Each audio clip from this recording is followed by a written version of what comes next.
אני אח, כבר המון שנים, אני אח במיון, אבל בעצם בנפש אני חקלאי.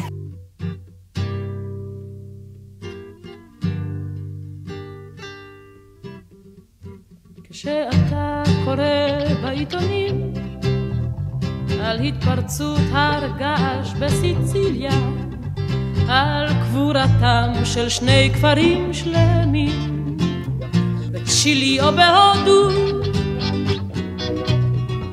כשאתה קורא בעיתונים אתה שואל את עצמך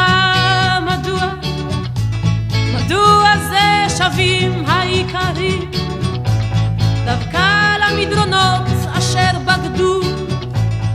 בעצם מי שהיינו קטנים, כל הילדים, מאז שאני זוכר את עצמי, כשהיינו קטנים היה פה לול מטילות ומטעים. משק משפחתי, מושבי. היינו עוזרים בהכל. אחת ולתמיד. אני חושב שתמיד רציתי להמשיך. עשינו ראשון המסיק, מה שנקרא, מסקנו מוקדם. הזיתים לא היו שחורים, אפילו לא בחציים, פחות. ולמרות זאת היה 12%. זאת אומרת, זה לא רע. זה הפרי החשוב בעולם. ותאיים לקבור את כל הכפר, מדוע זה לחזור הם מתעקשים, מדוע את הכפר אינם נוטשים. אחת ולתמיד. מאוד נחמד בבית הבד. הרעש, הריח, הזיתים שלנו שהופכים לשמן.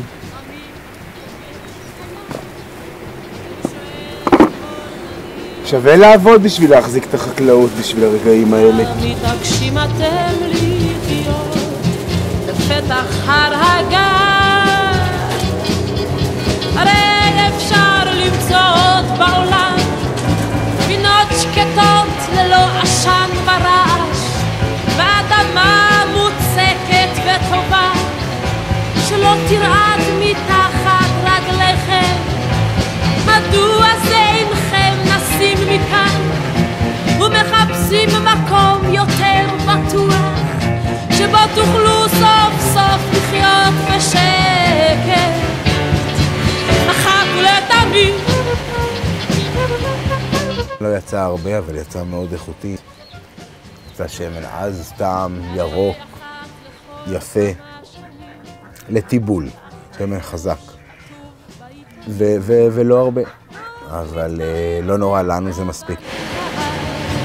ומאיימת שוב יצא 3 פחים של 18 ליטר.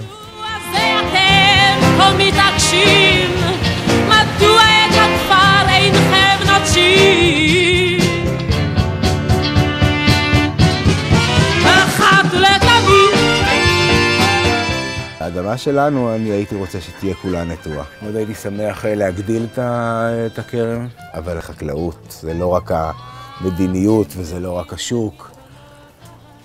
תלויים בגורמי השמיים, תלויים במזיקים, לא עסק פשוט. לדוגמה, זה ענף שמן הזית, שהולך להיות בצרות גם. אבל אנחנו לא נעקור. נחכה שאולי משהו ישתנה. אני מקווה שמחירי השמן, שמשהו ישתנה פה, גם במדיניות, שמחיר השמן יעלה, שיהיה שווה להחזיק את זה. ולא רק ליופי או לנפש. אני רוצה לשמור על האדמה.